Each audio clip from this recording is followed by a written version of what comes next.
तो आप सभी को नमस्ते प्रणाम। मैं आपका अपना ठाकुर प्रखर सिंह और रात के 10 बज चुके हैं और कहानी का जो सिलसिला है बदस्तूर जारी है। आज की कहानी की बात करूं तो आज की कहानी एक ऐसी कहानी है जिस कहानी को सुलझाने का कोई खास रास्ता था नहीं। लेकिन कहते हैं ना कि पुलिस वाले जब अपने पे आते हैं और काम करते हैं तो फिर कहानी कैसी भी हो, केस कैसा हो, कोई FIR ना हो, कोई कंप्लेन ना हो, लेकिन अगर उनका मन है तो फिर खोज के कातिल निकालेंगे। नहीं मन है तो कातिल सामने भी है, फिर भी कई कई साल, 10 साल, 20 साल, 85 साल में लग जाते हैं, कातिल मिलता ही नहीं है। आज की कहानी एक ऐसी भी कहानी है जिसमें जब कातिल पकड़ा गया तो तमाम लोग हैरान थे, क्योंकि जो कातिल का असली चेहरा था जब वो निकल के सामने आया तो लोग कंफ्यूज थे कि आखिर ये यहाँ से बैठे बैठे उतने दूर कैसे कत्ल करवा सकता है।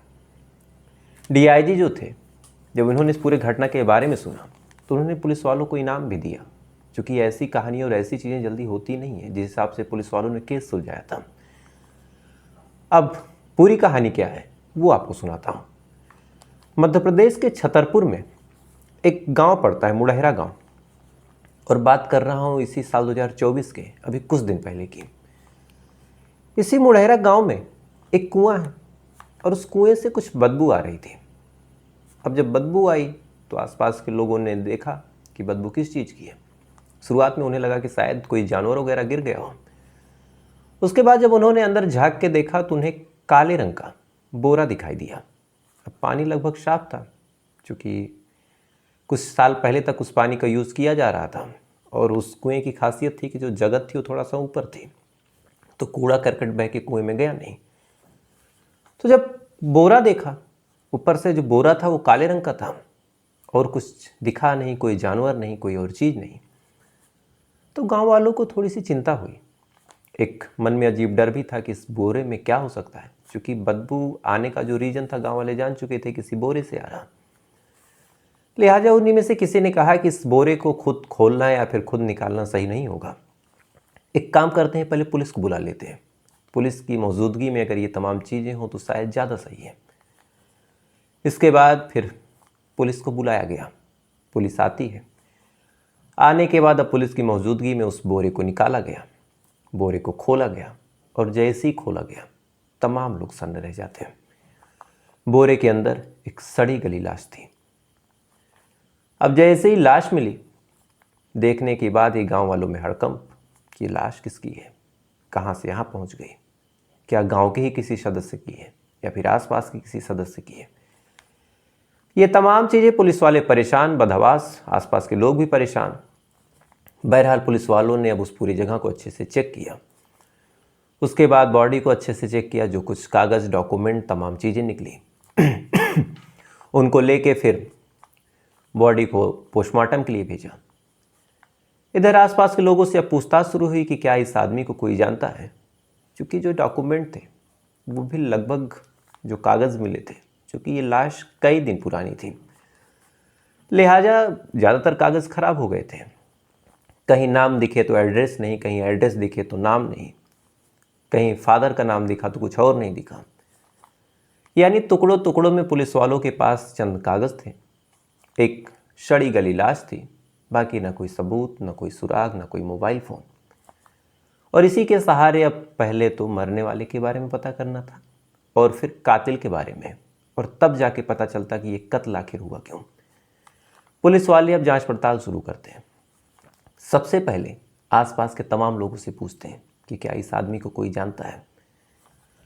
अब ये सवाल जब आसपास के लोगों से पूछा गया तो तमाम लोगों ने साफ इनकार किया, कहा कि साहब हम नहीं जानते ये कौन है। फिर ये पता किया गया कि क्या आसपास का कोई इस उम्र का आदमी गायब है, क्योंकि पोस्टमार्टम में जो उम्र बताई गई थी वो 30 से 32 साल बताई गई थी, बामुश्किल मैक्सिमम। तो ये पूछा गया कि क्या कोई 30 से 32 साल का आदमी कुछ दिनों से गायब है या फिर घर से निकला हो, कांटेक्ट टूट गया हो, संपर्क ना हुआ, तो एक बार बताए।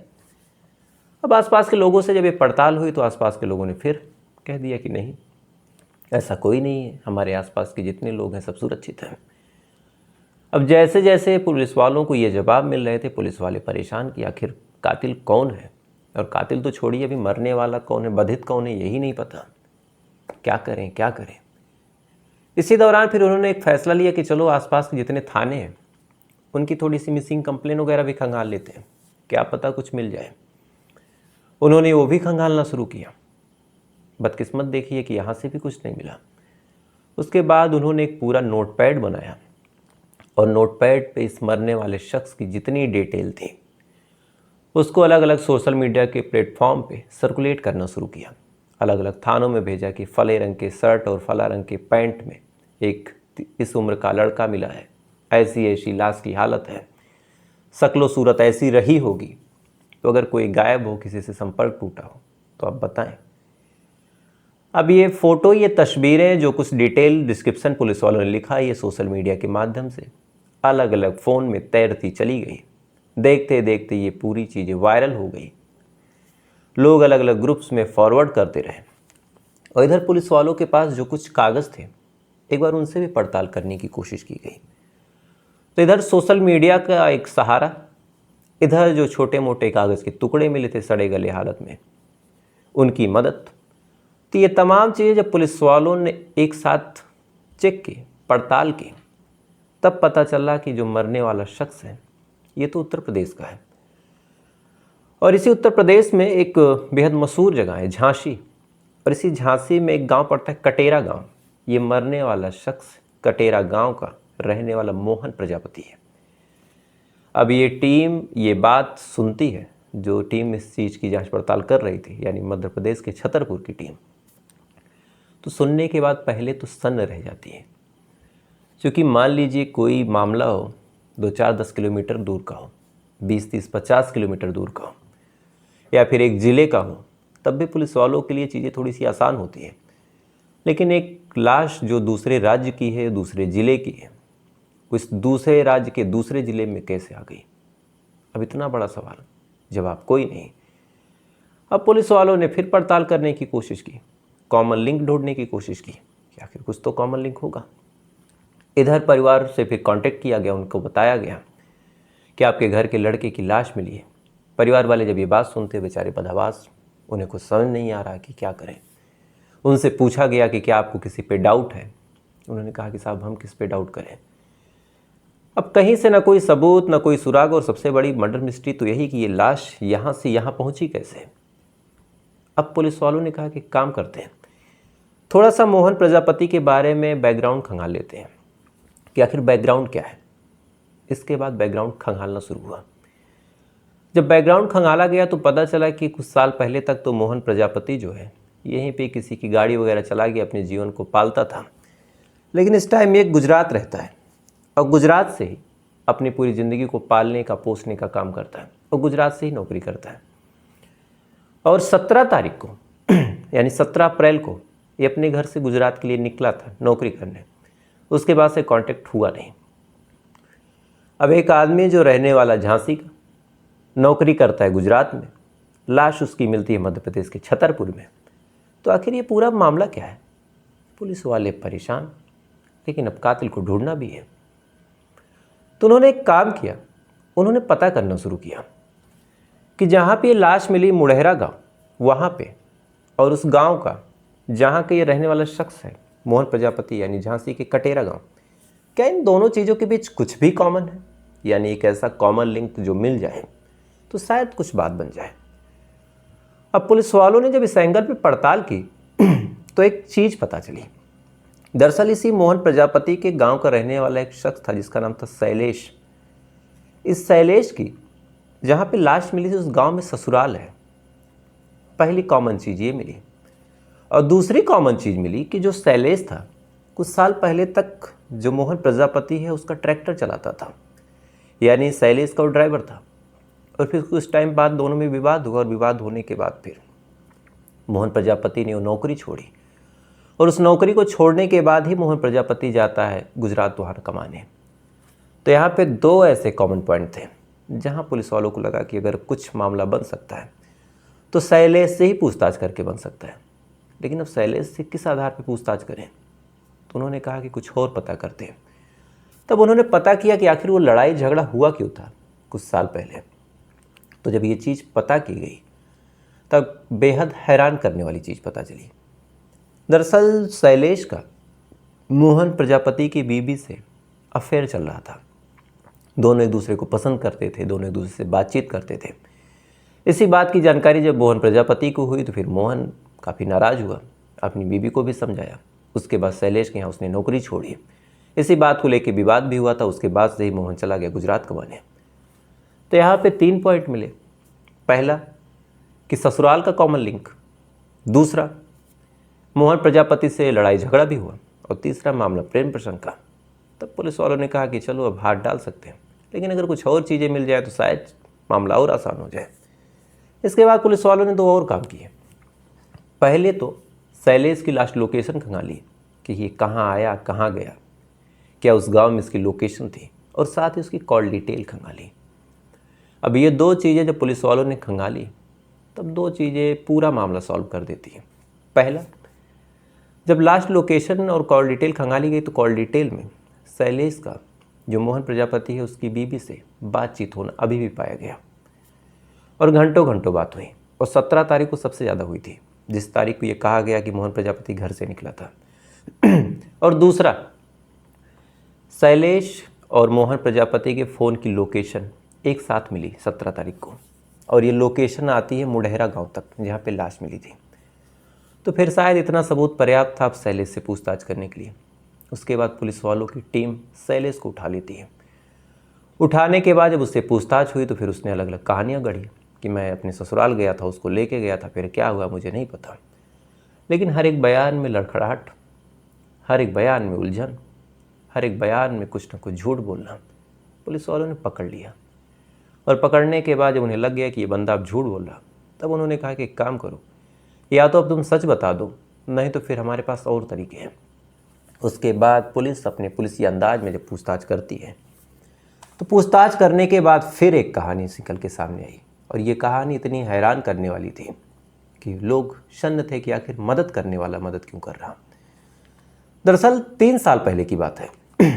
शैलेश के घर पे जब ड्राइवर की नौकरी करने मोहन आता है तो अक्सर ऐसा होता कि खेतों में ट्रैक्टर चला रहा और सुबह से कुछ खाया ना हो, तो मोहन प्रजापति की जो बीवी है अपने पति के प्यार में खाना वाना बना के अक्सर लाया करती। अब इसी दौरान शैलेश मोहन प्रजापति की बीवी से अक्सर बातचीत भी करने लगा। इसने कभी कभार ऑफर भी दिया कि कोई दिक्कत, कोई परेशानी हो तो आप बता दो। अब अक्सर ये कहा जाता है कि सिक्कों की खनक औरतों को चौधिया देती है, तो फिर कहीं ना कहीं शैलेश के पास ज़्यादा पैसा था। तो फिर जो मोहन प्रजापति की बीवी है इस वजह से शैलेश की तरफ आकर्षित होने लगी। आकर्षण आगे बढ़ा, दोनों के बीच बातचीत शुरू हो गई। न जाने कब प्यार हो गया, न जाने कब अवैध संबंध हो गया। प्यार तो कहना ही गलत होगा। अब कुछ दिनों तक दोनों छुप छुपा के बातचीत करते रहे, कुछ दिनों तक छुप छुपा के एक दूसरे से मिलते जुलते रहे। इसी दौरान अब बात आगे बढ़ गई, दोनों एक दूसरे के लिए बेताब रहने लगे, और कहते हैं कि इसको या मुझको छुपाए छुपता नहीं। तो कहीं ना कहीं अब गाँव में भी इस बारे में चर्चा होने लगी कि ड्राइवर की बीवी के साथ शैलेश के अफेयर है। कहीं ना कहीं मोहन तक भी ये बात पहुंची। मोहन अच्छा खासा नाराज़ हुआ, उसे बुरा लगा। उसने अपनी बीवी को भी समझाया, साथ ही शैलेश को भी समझाया, और खुद अब चूँकि गरीब था बेचारा, कमाने खाने का कोई साधन था नहीं, तो निकल जाता है गुजरात कमाने, इस उम्मीद में कि शायद जो बीवी अब सुधर जाए, ऐसा कुछ काम ना करे। लेकिन जो पत्नी थी जब वो देखती है कि पति गुजरात, तो कायदे से अब तो और छूट मिल गई, अब कोई दिक्कत ही नहीं। अब जैसे चाहती वैसे बात करती, जैसे चाहती वैसे मिलने लगती। तो कहीं ना कहीं गांव से फिर खबर पहुंची कि तुम्हारे जाने के बाद तो तुम्हारी बीवी और उस तरह से काम कर रही है। अब मोहन प्रजापति काफ़ी नाराज़ होता है और गुस्से में गुजरात से वापस आता है। आने के बाद अपनी बीवी को काफ़ी डांटता फटकारता है और कहता है कि तुम ये गलत कर रही हो, और अब तुमको मेरे साथ चलना होगा और तुम्हारा फ़ोन छीन लिया जाएगा। अब ये तमाम चीज़ें जब मोहन प्रजापति अपनी पत्नी से बोलता है तो पत्नी को लगता है कि अब तो मामला गड़बड़ हो गया। अगर मेरा फ़ोन छीन लिया गया या फिर मेरे साथ ये रहने लगा तो फिर मैं शैलेश से बात कैसे करूँगी। तब उसने शैलेश से कांटेक्ट किया और कहा कि तुम्हारे पास ज़्यादा वक्त नहीं है, अगर कुछ कर सकते हो तो करो। तो फिर क्या करूँ? तो कहा कि एक ही रास्ता है, इसको रास्ते से हटा दो। अब ये बात शैलेश को भी समझ में आ गई, वो भी प्यार में पागल। उसने कहा कि ठीक है, लेकिन अकेले कैसे हटाएं? तब उसके लिए उसने अपने साले को फ़ोन किया और पूरा वाक़या बताया। अब यहाँ पे आप एक चीज़ सोचिए कि जो साला देख रहा है कि उसकी बहन का पति किसी और से बातचीत करता है, तो उसे रोकना चाहिए था, समझाना चाहिए था और कहना चाहिए था कि जीजा आप इस संबंध को ख़त्म कीजिए। लेकिन वो भी अपनी ही बहन का घर उजाड़ने के लिए साथ देने लगता है। और कहता है कि ठीक है जीजा, मैं आपकी मदद करूँगा। इसी में एक आशीष नाम का लड़का भी शामिल हो जाता है। अब ये तमाम लोग शामिल, प्लान बनता है। बीबी को लगा दिया जाता है कि तुम पूरी रेकी करोगी, पूरी इन्फॉर्मेशन दोगी, कब आता है, कहाँ जाता है, क्या करता है।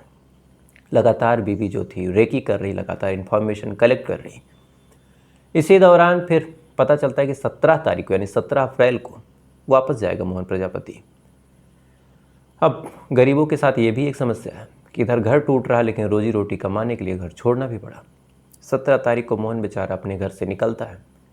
तमाम लोग हंस के विदा करते हैं, पत्नी भी हंस के विदा करती है। और इधर शैलेश को बता देती है कि वो तो गया। फिर ये लोग भी उससे मिलते हैं। मिलने के बाद कहते हैं कि चलो कुछ घूमा फिरा जाए, क्या पुरानी नाराज़गी लेके बैठे हो। अब एक आदमी अपने मालिक की बात सुनता है, कहता है कि ठीक है। बेचारा बहकावे में आ गया। शैलेश और ये बाकी लोग उसे अपने साथ लेके पहुंच जाते हैं शैलेश के ससुराल यानी मुड़हरा गांव। और वहां पे जाने के बाद पहले से ड्रिंक वगैरह कराते हैं, और ड्रिंक कराने के बाद फिर गला घोट के इसका कत्ल करते हैं। कत्ल करने के बाद उस लाश को एक काले बोरे में डालते हैं, और डालने के बाद उसे कुएं में फेंक देते हैं, जो कुछ दिनों बाद सड़ के जब बदबू करती है तब ये पूरी कहानी निकल के सामने आती है। तो आप सोच के देखिए कि एक पत्नी अपने ही पति को मरवा देती है, जो कि कई कहानियों में ऐसा हुआ। लेकिन एक साला जो जान रहा है कि मेरी ही बहन की ज़िंदगी ये आदमी ख़राब कर रहा है, फिर भी अपनी जीजा की मदद करने के लिए आगे। और साथ ही पुलिस वाले, अब चूँकि डीआईजी साहब ने उन्हें सम्मानित भी किया, तो अब सोच के देखिए कि ना कोई सबूत, ना कोई सुराग, और चाहते तो लावारिस में 72 घंटे में अंतिम संस्कार कर देते। किसी को कोई मतलब नहीं था, कोई पूछने वाला नहीं था। फिर भी उन्होंने इस केस को चुनौती की तरह लिया और फिर इस केस को सुलझाया। और जब इस केस को सुलझाया तो तमाम लोग खुश थे कि चलो एक आरोपी और एक ऐसी बदचलन पत्नी अब कम से कम जेल में रहेगी। तो फिलहाल ये थी पूरी कहानी, और अब आपसे कल फिर मुलाकात होगी ऐसे ही किसी सच्ची कहानी के साथ। तब तक अच्छे रहिएगा, खुश रहिएगा। जाते जाते लाइक, फॉलो और सब्सक्राइब कर लीजिएगा। तब तक के लिए जय हिंद, जय भारत।